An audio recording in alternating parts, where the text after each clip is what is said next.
What's up, Stitches? Welcome to the Ranney Knits podcast. It is a very sunny Monday in April here in the upper left USA.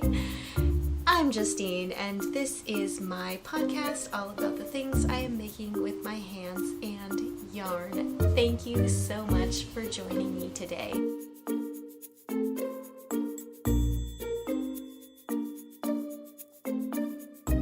So spring has made it to Seattle and I am so excited, but that also means that my apartment is going to be boiling until about October, I think. Yeah, it's not too warm outside right now. It's mid-60s, but we get the morning sun coming in and it just heats this place up, and it's like a little oven in here. I would open the doors, but then you could hear more traffic than you probably already can, so I am just gonna power through. That means while I do have two finished sweaters to share with you today, I'm not going to be putting them on. I was wearing one earlier this morning, and I was just so overheated that I was a little miserable. Before I get into what I've been working on, I want to remind you about the make-along that I am currently running. The Make What Your Mama Gave Ya make-along is running on Instagram and my Ravelry group for the podcast, the Ranney Knits podcast, over on Ravelry. And that is going to be running until May 13th, which is Mother's Day here in the United States. And we are just making things with materials that have been given to us. So if you have yarn that has been given to you but has been sitting in your stash, or maybe you just got it and you need an extra little motivator to start working with it, I hope you will join us for this make-along. It's been a lot of fun to see the things everybody's making, and I will be drawing winners for prizes out of the Ravelry group. So if you haven't done, post your stuff in the Ravelry group. I think,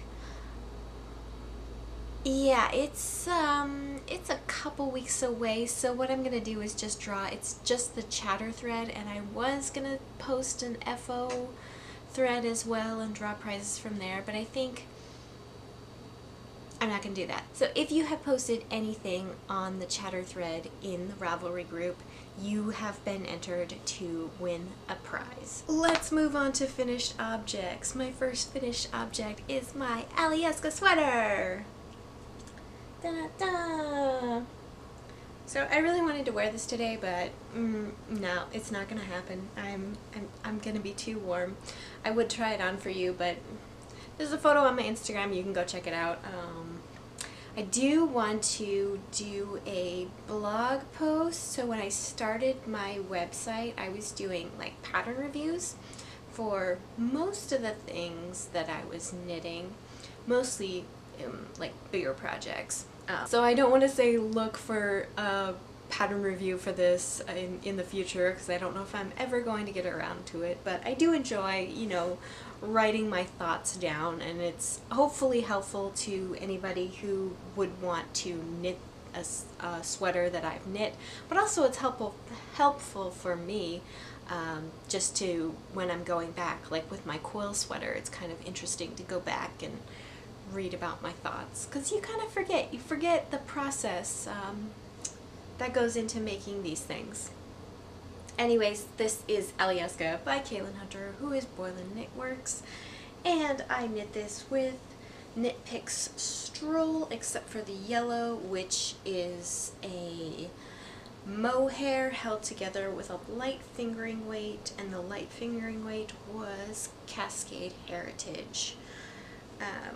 And all the yarns and the colorways I used are on my Ravelry project page. So I'm thrilled with the way this turned out. It is just, after blocking, it is just the right fit. It is really comfortable, and up until pretty much today, it was the perfect weight to wear in the spring, in April, in Seattle. I wore this on Saturday, which was local yarn store day, which I will talk about later, and it was just perfect. It's comfortable, and just fits so well. And it was an absolute joy to knit. Just really, really fun. My heart is, I think, always going to be with color work. I think that's my favorite knitting. I do enjoy cables, and I'm coming around to lace, depending on the lace, but color work is just really, it's my happy place. The only thing that I would maybe want to change with this is this little part right here hits me right where my biceps are, pretty much like where my arm is at its biggest. Not to say that I have huge muscle arms, but they're larger, I think. I don't know. I think proportionately, I think my arms are a little bit bigger for my frame. I don't know. I don't know what other people's arms look like. I just, whatever. Anyways, so yes, so when my bicep is in these sleeves, so when my arms are in these sleeves, and this is right around my bicep, this part stretches a little bit, and it's, I don't know, it kind of makes me laugh, because it kind of makes me feel like I have like big old muscles, because I'm stretching out my color work, but it's not that big of a deal. I don't know if, I mean, it doesn't bother me. I did go up a needle size for all of the color work. So I started with a 6 here. I had to go up I had to go up 2 needle sizes maybe. I think it was written for a 4 or a 5, and in order to get gauge I went up to a 6 and then a 7 on the color work. And then when I got down to this part, I stayed with the size 7 needle, and I think I knit the sleeves I knit the sleeves entirely on a size 7 needle. So this is already going up a needle size. I did knit the sleeves inside out as well, so I knit them inside out. That's what I usually do if I'm working colorwork socks or a colorwork hat. I will knit it so that the outside and the floats are facing out, and then just you knit as you normally do. You just have the floats facing out so that they stretch a little bit. So I did weave in my ends. These are not unwoven. I just leave a little tail before I block it, weave in my ends, leave the tail, then block it, wash it, wet block it. And then sometimes I remember to cut that little tail off, and sometimes I don't, and whatever. It keeps it from, poking out. Not that it would. I'm kind of obsessive when I weave in ends. I mean, I don't know what you do, but I weave them in a lot. I spend a lot of time on a single end just weaving, like you can see here. So what I do is I follow the stitch when I weave in my ends, especially if I have color work and I'm using different colors. I don't want these colors, this white, to pop through on the other side. So I just follow the stitch, whether it is a knit or a purl, and I think when I saw this technique demonstrated, I think they said, do 5 or 6, and I do at least 10, if not more. Just because I've had experiences with ends poking through, and then that drives me crazy, so that's what I do. It's probably a little bit of an overkill. So that is Alyeska, and one day it'll get worn on the podcast. But today is not that day. I would, even to try it on, I just, anyways. it's nice outside. I need to go outside soon, so. My next finished object is a sweater that I am so excited that I can finally share with you. It is a sweater that I test knit for Annie Lupton of Boho Chic Fiber Co. And this is the Stay Wild Moonchild sweater. I knit this with Cloudborne Fibers Superwash Merino Worsted Twist in the oatmeal colorway. This is a drop sleeve sweater that is knit in pieces. You start by knitting the front and the back in separate pieces, and then you seam the shoulders, and then you pick up stitches on the side and do this ribbing, and you include a button band so that instead of seaming it all the way up, I think at one point I mentioned that this was a seamed sweater, and it's really not. I mean, the seaming that you have to do is very, very minimal. So you pick it up, and then instead of seaming it, you make these button bands and you put a little ribbon in there so that you can lace up the sides. So there you go. You knit the back a little bit longer than the front so that it has this little high-low hem. And then the sleeves are worked in the round. The whole sweater is knit in this broken rib pattern that is just so squishy and gorgeous. And I could not be happier with the way that this turned out. So as written, this is supposed to have, I think it was 8 to 16 inches of positive ease. So the sizes start at 40 inches, then you have 50, 60, and I think there's a 70-inch size. I did the 40, even though that only gives me about 4 to 5 inches of positive ease, just because I knew if I knit anything larger, if I knit the 50-inch, I wasn't gonna wear it. And especially in this color, I really like this color, but I think if I went any bigger, it would be a little potato sacky, which just isn't what I was going for. So this gives me about 5 inches of positive ease, and that's just perfect. It could probably be a tiny bit bigger, but I wouldn't want it very much bigger than that. It does look really cute if you go to Annie's Instagram. She has some photos of like her oversized one. Or if you go on the Ravelry page for this sweater, which will be linked in my show notes. But yeah, for mine it's a little bit tighter, but there's still a pretty good amount of positive ease. Before knitting this sweater, I had never made a button band, so that was kind of interesting.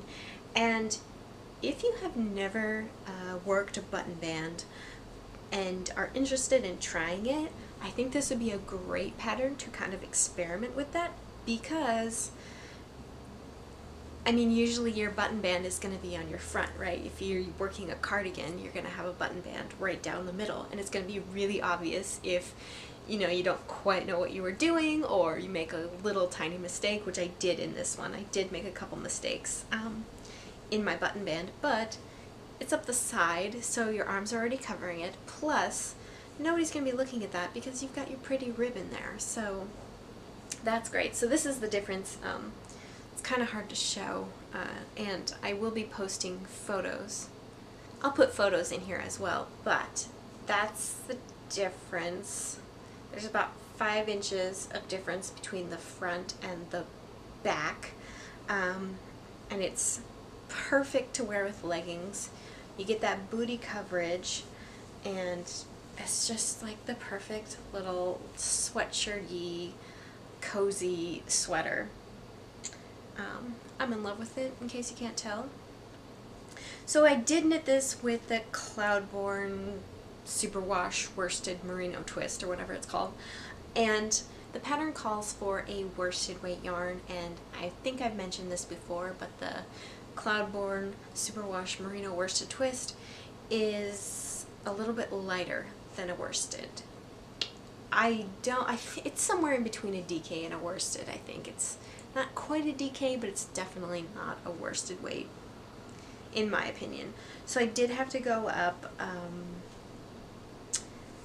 I had to go up a couple needle sizes. I ended up knitting this on a size 8 needle, and I think the pattern called for a 5. So it's probably a lot drapier than what you would get if you knit this with a heavier worsted weight on a 5 needle, or maybe it was a 6. But I do like the fabric that I got. I think it's really nice for this time of year to have something that's, yes, it is a worsted weight, but it's also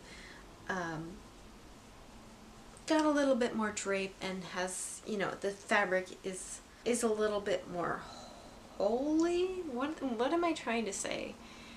The fabric is a little bit more airy than what you would get if you knit this at a really tight gauge.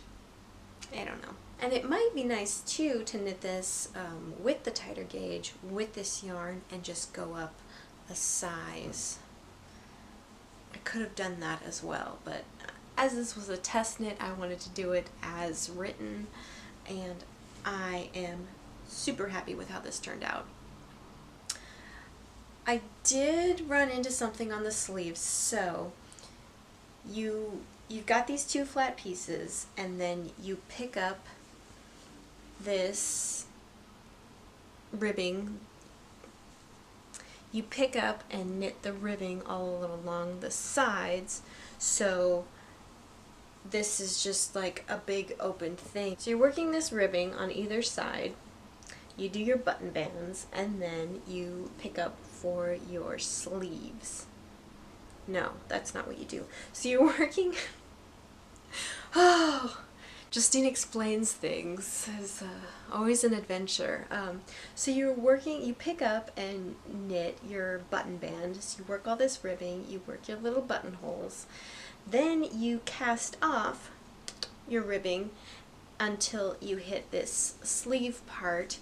You are supposed to purl the sleeves here and then continue to cast off on the other side. So I did it right on one side, and I kind of thought that purl row was going to be a little bit weird because you just have this like ribbing here and then a random purl row, and then you go back into your stitches. So I remembered to do it on this side.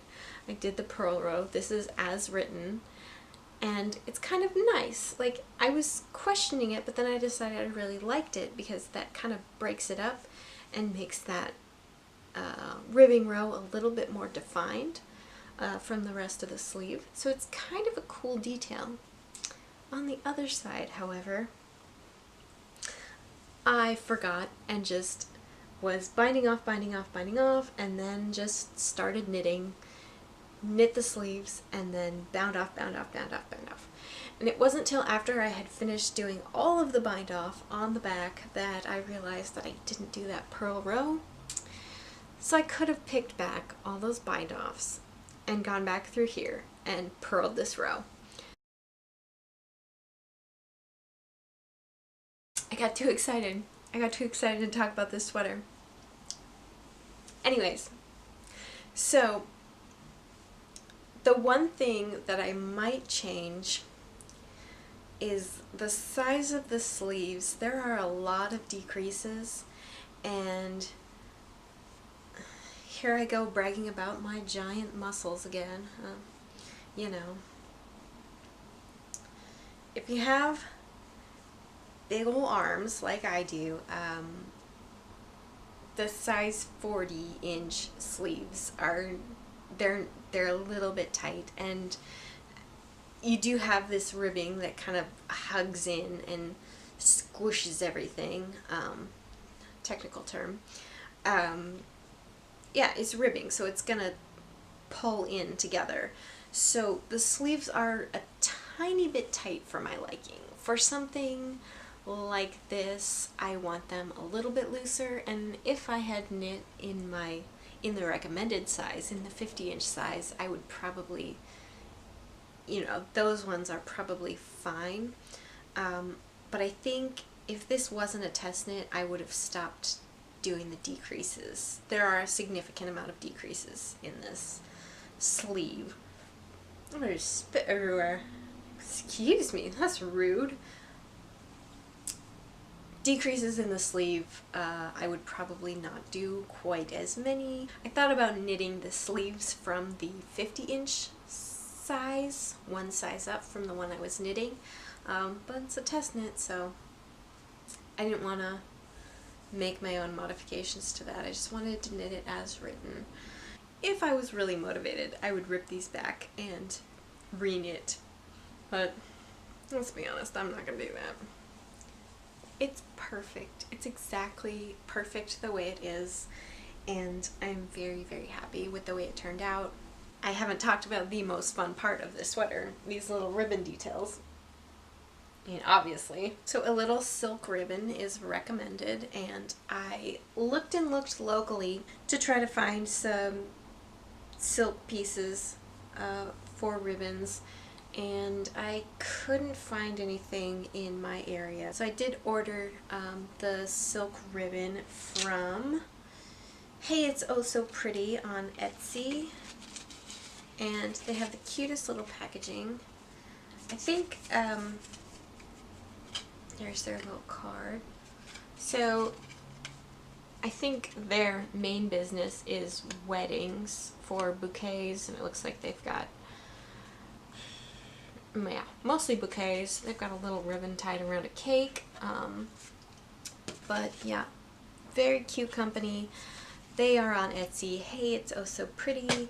I will put the link in my show notes. Their shipping was crazy fast, and yeah, I ordered 3 yards of their ribbon in the, I think this is the blush color, and yeah, works out perfectly. It is, so me, I struggled to figure out how to tie this. I had it laced up in a weird way that was looking kind of tragic, but I was lacing it and then unlacing it, lacing it, and there were little pieces that were coming off, you know, strings. It is unfinished ribbon, so yeah, it's frayed, but I like the fray effect. If you didn't want ribbon that was all frayed, I would suggest using something else, but yeah, super cute. I was wearing this to the farmer's market yesterday, and I didn't have these ribbons tied in double knots. I just had, you know, little regular bows like you would tie your shoelaces, and it came untied, and it made me think, like, it came untied because I had a backpack on and I was constantly like taking it off and putting it back on, and it just caught on the ribbon and untied it. But it made me think, if you have small children who like to pull on things like kids do, yeah, maybe something a little bit sturdier, but definitely tie it in a double knot. And that is Stay Wild Moonchild, so highly recommend that pattern. Go check it out. Boho Chic Fiber Co. It's great. I did finish another project since the last time I talked to you. I finished my Puff Daddy. I want to call it Puff Daddy. Poof? Puff? I don't know which it is. I won't try to show it. It's right off camera there. But I finished it.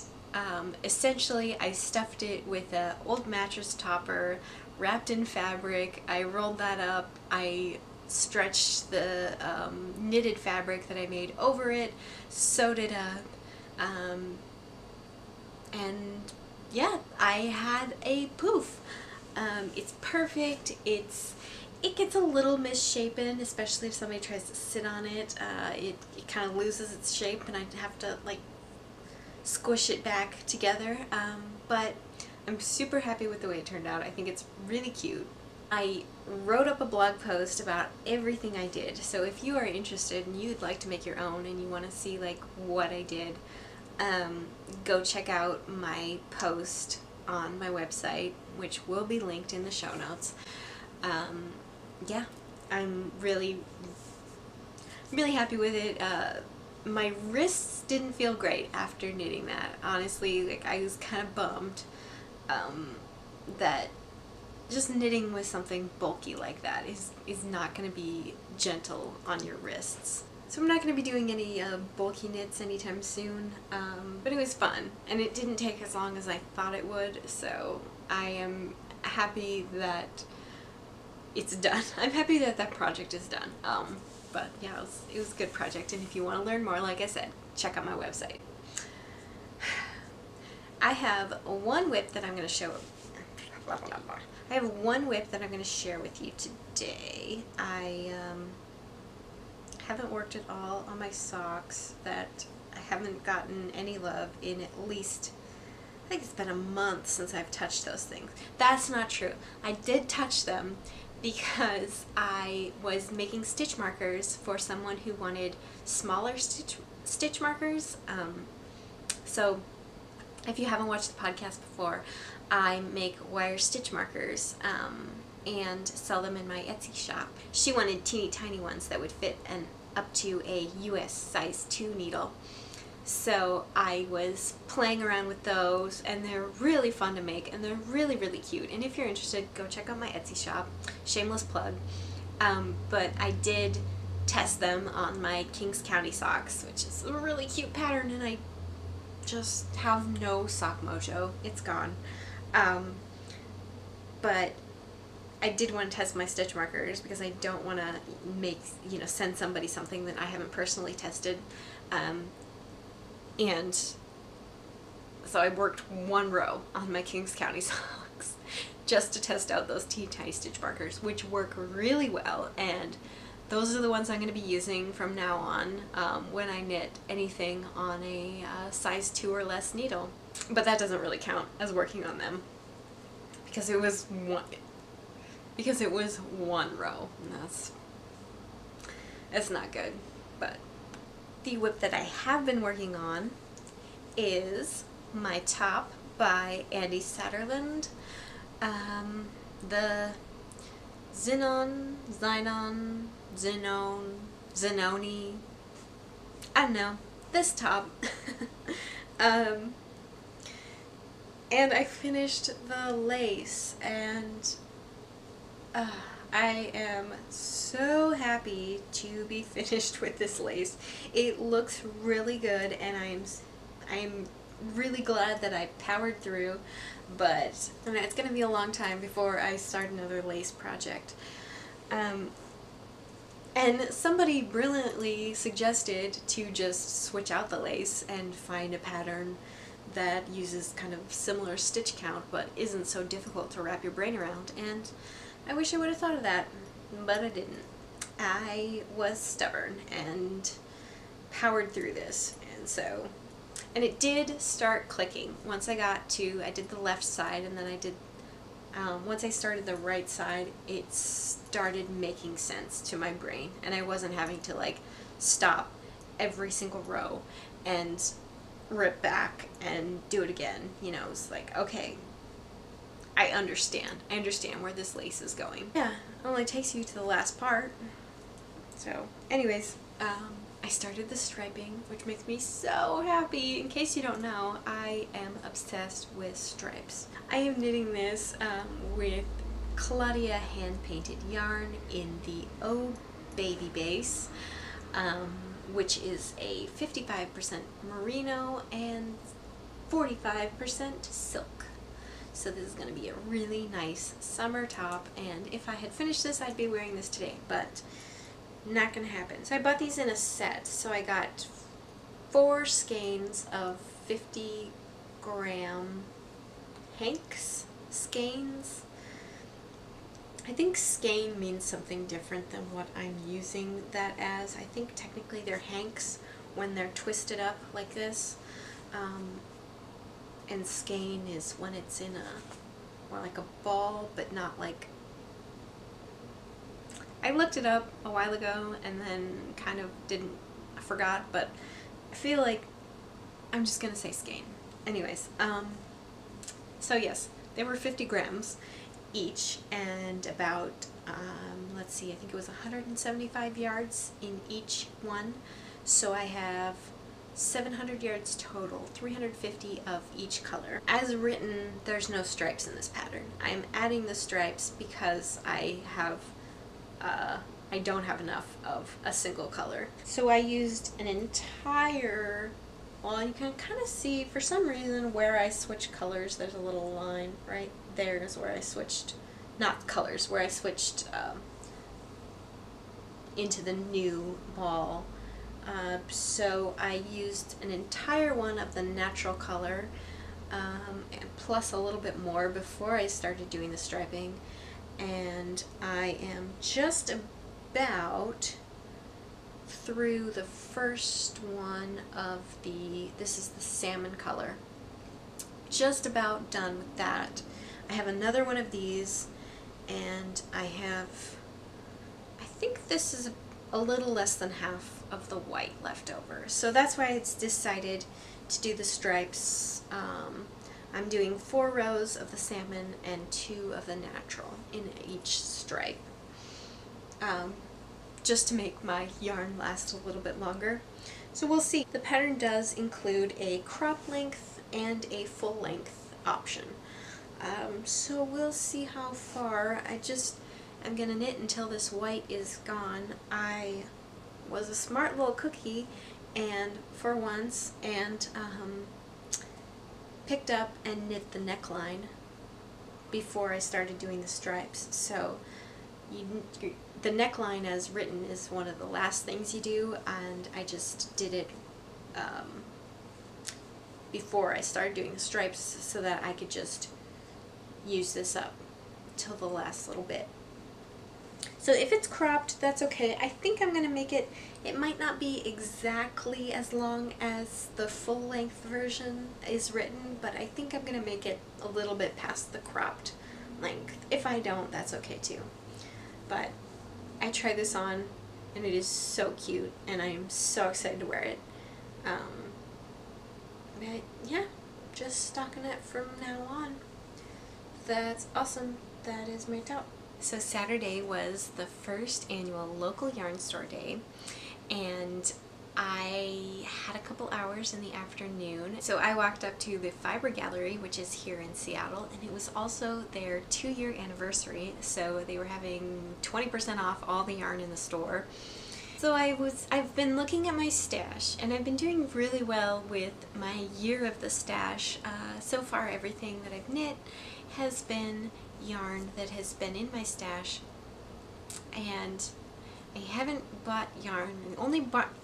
The only yarn that I've purchased this year is something for a commission, so I don't really count that. Like, if it's not for me and if it's not like for a gift, it was something somebody specifically wanted that I didn't have yarn in my stash. I haven't been in a yarn store in quite a while. It's been several months. I mean, if you're not buying yarn, what's the point of going to the yarn store? Like, you have to buy yarn every time you go in.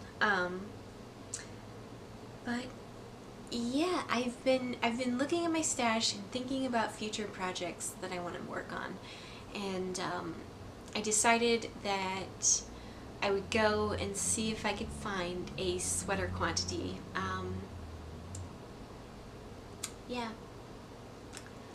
I went there looking for a sweater quantity, and oh my gosh, like, I was already like pretty indecisive when it comes to buying yarn, trying to put colors together, or trying to decide what's gonna work for me, but after months and months of not going in and just working from stash, when I work from stash, I can just say, like, okay, well, I need X amount of yarn for this project, and this is what I have, so I'm really limited. Like with the Alyeska sweater, it made me more creative as far as what colors I would pair together.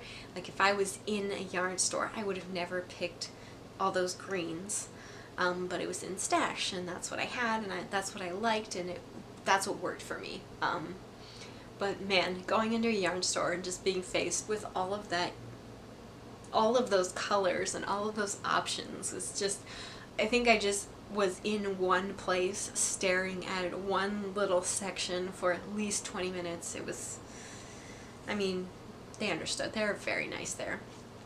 So I went in with a completely different idea of what I was going to do.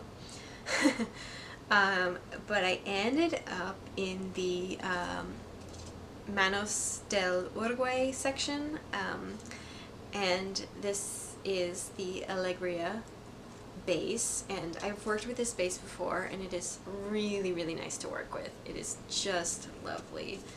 There's their tag.